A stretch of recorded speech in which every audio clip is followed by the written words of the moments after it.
Bismillahirrahmanirrahim. Assalamualaikum warahmatullahi wabarakatuh.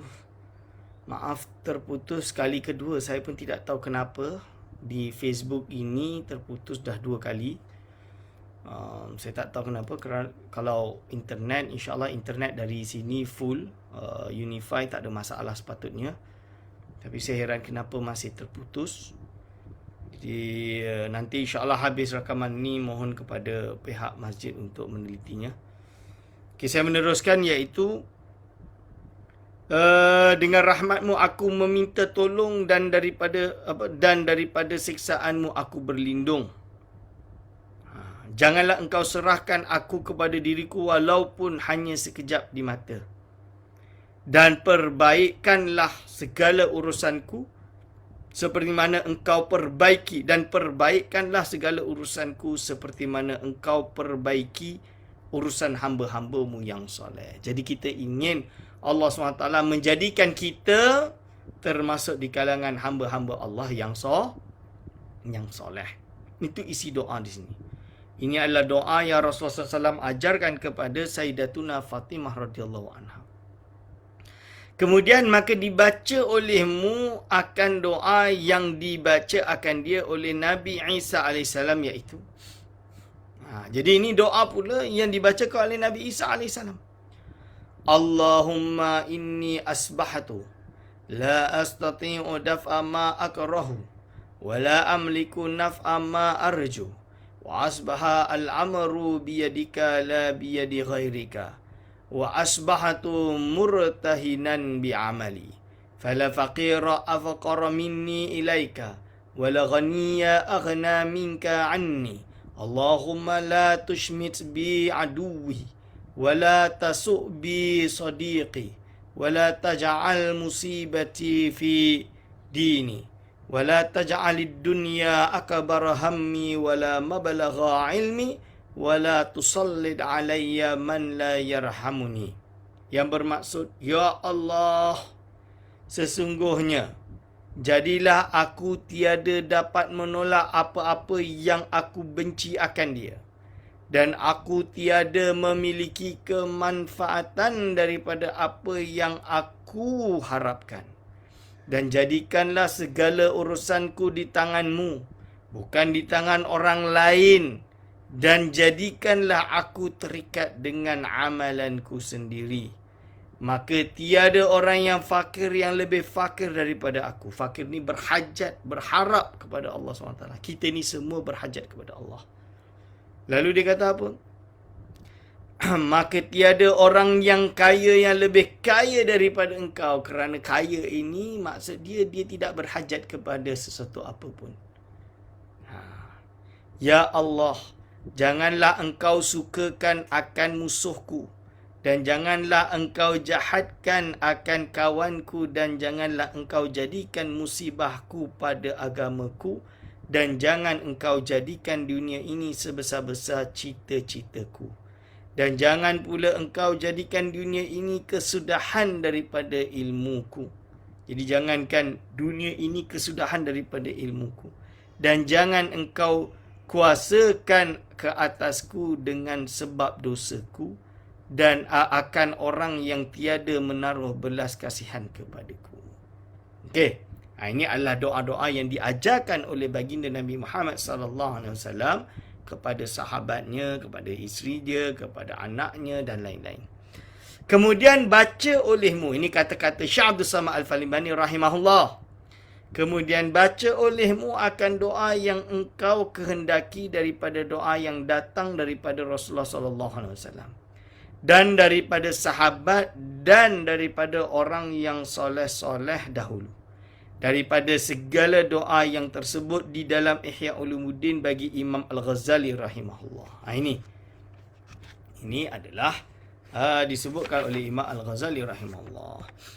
Dan kata Imam Al-Ghazali rahimahullah ta'ala, hendaklah engkau bahagikan segala waktumu yang kemudian daripada solat subuh hingga terbit matahari itu dengan 4 bahagi. Jadi kita kena bahagi. Jadi ini adab harian yang diajarkan oleh Imam Al-Ghazali rahimahullah kepada kita, bahawa kita kena bahagi. Bahagi apa? Iaitu waktu kita kepada 4. Bahagi pertama, membaca segala doa yang datang daripada Rasulullah sallallahu alaihi wasallam dan daripada sahabat dan daripada orang yang soleh-soleh itu. Jadi kita baca semua doa yang telah diajarkan kepada kita.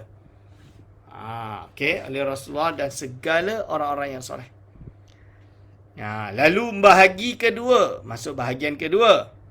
Membaca segala tasbih dan zikir. Segala tasbih dan zikir. Dan engkau ulang-ulang segala yang demikian itu dengan tasbihmu. Subhanallah, subhanallah, subhanallah, subhanallah. Nanti dia akan sebut. Bahagi ketiga, membaca Al-Quran, tuan-tuan. Baca walaupun satu hizib tu setengah juz. Kalau baca setengah juz sehari, berarti 2 bulan sekali khatam. Kalau baca 1 juz sehari, 30 hari khatam. Okey. Ini kena baca setiap hari, tuan-tuan. Terutama yang dah pencen. Yang dah pencen tu, boleh baca tiap-tiap hari. Tiap-tiap hari baca Al-Quran. Kalau boleh 3 juz. 10 hari khatam. Kalau boleh. Kalau tak boleh, dah baca 1 page pun 1 page lah. Contoh dia. Bahagi keempat, tafakur dan muraqabah. Dia tafakur dan muraqabah. Maka hendaklah engkau fikirkan akan segala dosamu dan kesalahanmu dan kejahatanmu dan taksirmu pada berbuat ibadah. Kita fikir muraqabah. Aku banyak pahala, aku banyak mana? Dosa yang aku dah buat ni banyak. Nauzubillah, astagfirullah, astagfirullah, astagfirullah, astagfirullah, astagfirullah, astagfirullah. Istighfar banyak-banyak. Supaya engkau jauh daripada segala kejahatan itu serta taubat kepada Allah Subhanahu Wa Taala dan supaya engkau bersungguh-sungguh berbuat ibadah. Fikirkan lagi olehmu akan sesuatu yang mendatangkan bagi yang membawa siksa Allah Subhanahu Wa Taala. Jadi kita fikir-fikir apa yang dapat membawa siksaan kepada kita. Yang sangat sakit dan murkanya yang sangat besar. Supaya engkau terpelihara daripada yang demikian itu. Supaya kita terpelihara dari demikian itu. Dan engkau qasatkan, niatkan berbuat kebajikan kepada segala Muslim. Jadi kita buat kebajikan kepada segala Muslim. Dan engkau niatkan atas bahawa tiada engkau sibuk pada sekalian harimu itu. Melainkan dengan ibadah kepada Allah Subhanahu Wa Taala. Dan seyogyanya bahawa engkau pilih akan segala ibadah itu yang terlebih afdal. Jadi sebaiknya kita fikir ibadah apa yang paling afdal. Dan seyogyanya hendaklah engkau fikirkan akan hampir matimu itu supaya engkau tiada terkenang-kenang akan kesukaan dunia dan kekayaannya. Jadi kita fikir kematian kita supaya kita tak terkenang-kenang akan kesukaan dunia dan kekayaan dia. Jadi kita ingat bahawa kita akan mati. Kita ingat kita akan sakit. Kita ingat kita akan rugi. So, jangan terlalu bangga dengan urusan dunia ni.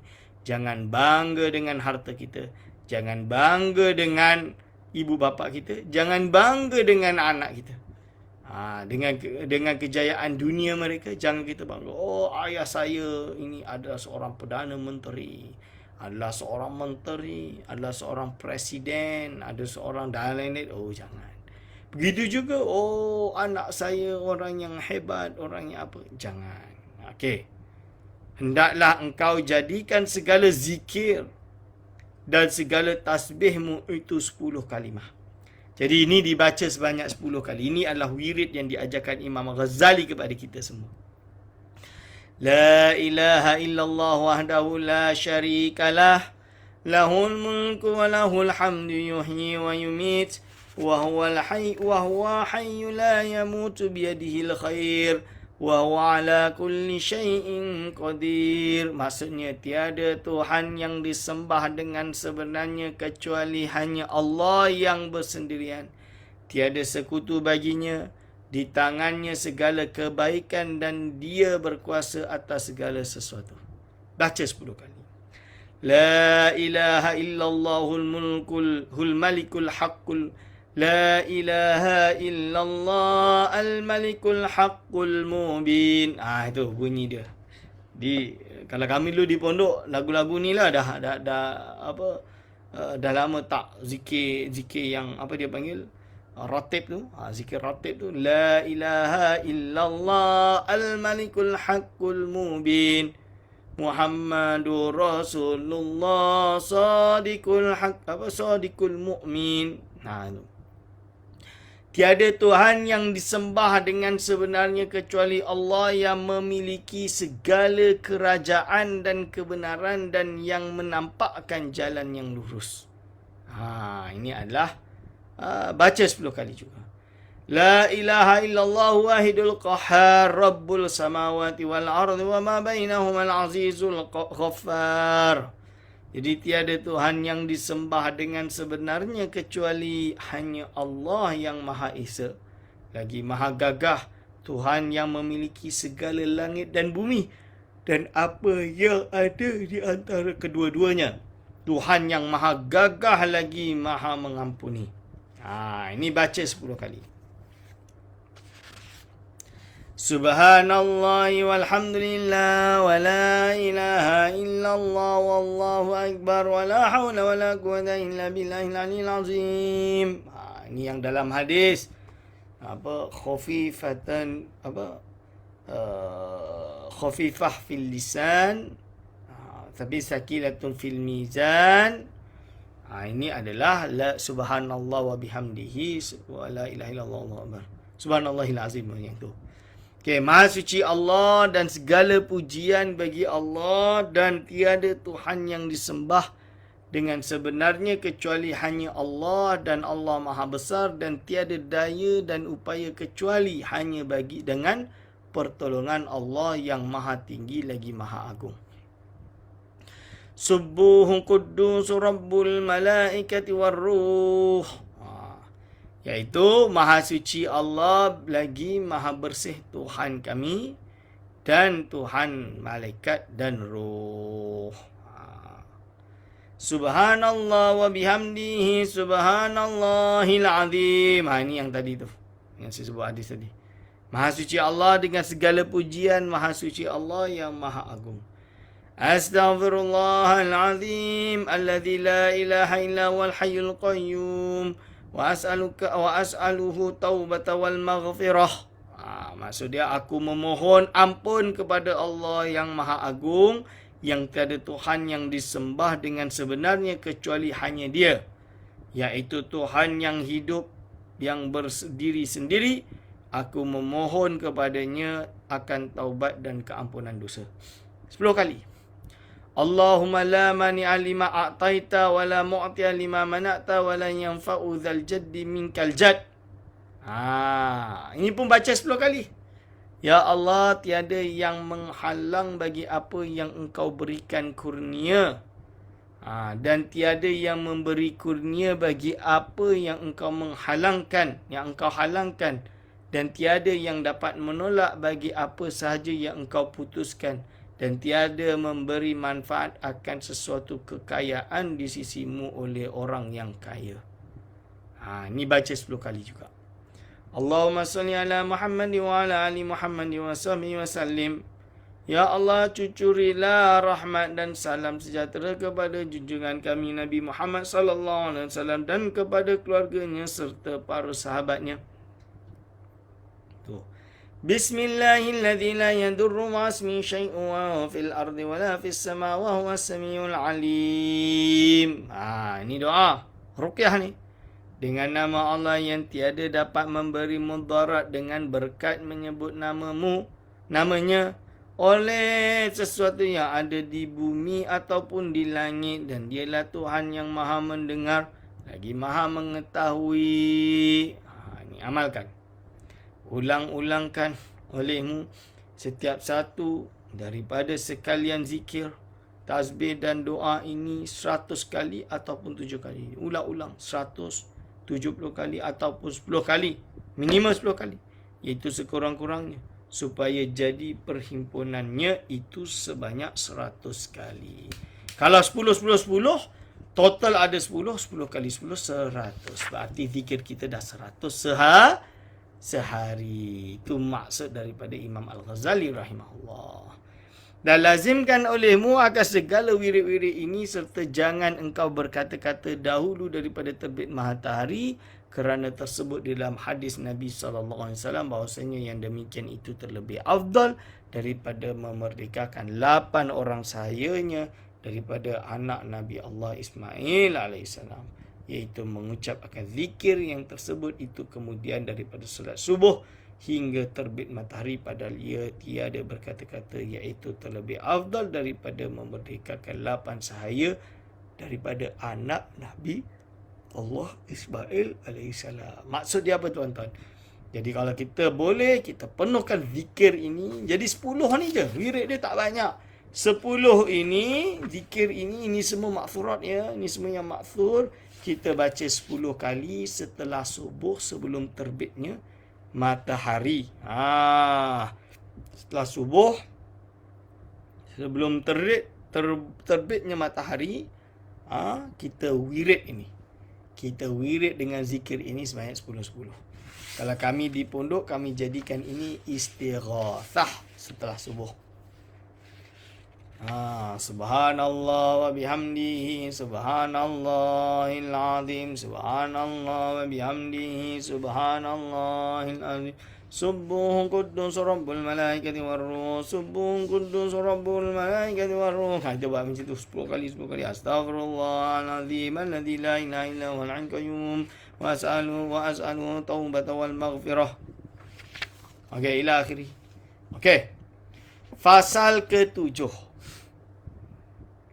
Fasal ke-7 pada menyatakan adab yang dikerjakan kemudian daripada terbit matahari hingga gelincir matahari. Sekarang menerangkan adab yang dikerjakan kemudian daripada terbit matahari hingga gelincirnya matahari. So, apakah wirid yang kita buat setelah terbitnya matahari? Itu sekarang. Dan apabila terbit matahari sekira-kira segalah kan, maka hendaklah engkau solat 2 rakaat. Dinamai akan dia solat sunat isyraq. Jadi solat sunat isyraq.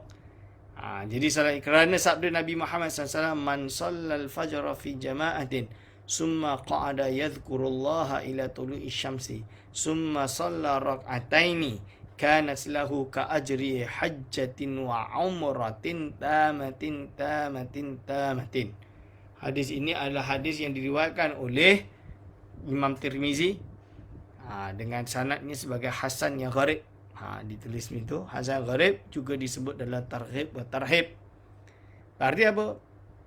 Ini adalah dalil solat sunat isyraq. Solat sunat isyraq. Solat sunat lah.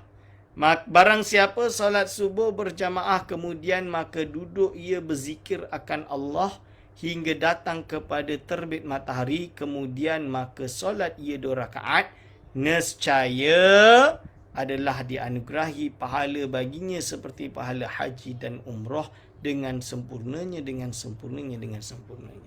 Itu tuan-tuan, jangan lupa solat sunat. Maka seyaknyanya jangan engkau tinggalkan solat subuh serta berjamaah. Jadi solat subuh jamaah. Solat subuh jamaah, dan sekurang-kurang berjamaah itu 2 orang. Kalau kat rumah jauh dengan masjid, solat suami dengan isteri, imam dan makmum, atau dengan anak. Dan jikalau dengan isterinya sekalipun, ini disebut kerana menghasilkan pahala berjamaah itu. Okey. Dan seyoknyanya jangan engkau tinggalkan solat 2 rakaat solat sunat isyraq itu. Jangan tinggalkan. Tunggu sekejap dah masuk isyraq, syuruk. Tunggu dan baru solat. Inilah niat solat sunat isyraq. Usalli sunnatal isyraqi rak'ataini lillahi ta'ala Allahu Akbar. Ini niat yang diajarkan oleh Imam Syekh Abdul Samad Al-Falibani kepada kita. Solat sunat isyraq. Baca olehmu kemudian daripada Al-Fatihah pada rakaat yang pertama, Qul ya ayyuhal kafirun. Ini tidak lazim, tapi kalau nak baca ni boleh, itu maksud dia. Qul ya ayyuhal kafirun. Dan pada rakaat kedua, kemudian daripada Fatihah, Qul huwallahu ahad. Dan kemudian daripada memberi salam, maka baca olehmu doa ini. Alhamdulillahilladzi ja'alal yawmal afiyatan wa ja'a bisyamsi min matla'iha. Allahumma rzuqni khaira hadzal yawmi wadfa' anni syarrahu. Allahumma nawwir qalbi binuri hidayatika kama nawwarta al-arda binuri syamsika abadan birahmatika ya arhamar rahimin.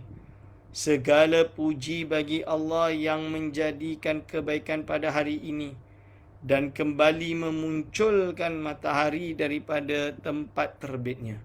Ya Allah, kurniakan kebaikan hari ini, hindarkan aku daripada kejahatan hari ini. Ya Allah, berikan nur cahaya pada hatiku dengan nur hidayahmu. Seperti mana yang engkau berikan nur ke atas bumi dengan nur mataharimu. Buat selama-lamanya dengan rahmatmu yang maha pengasih lagi maha mengasihani. Ini adalah makna dia. Dan selepas itu, maka solatkan pula akan solat sunat istikharah 2 rakaat. Lalu baru solat sunat istikharah 2 rakaat. Inilah lafaz niatnya. Usolli sunnatal istikharati rak'ataini lillahi ta'ala Allahu Akbar.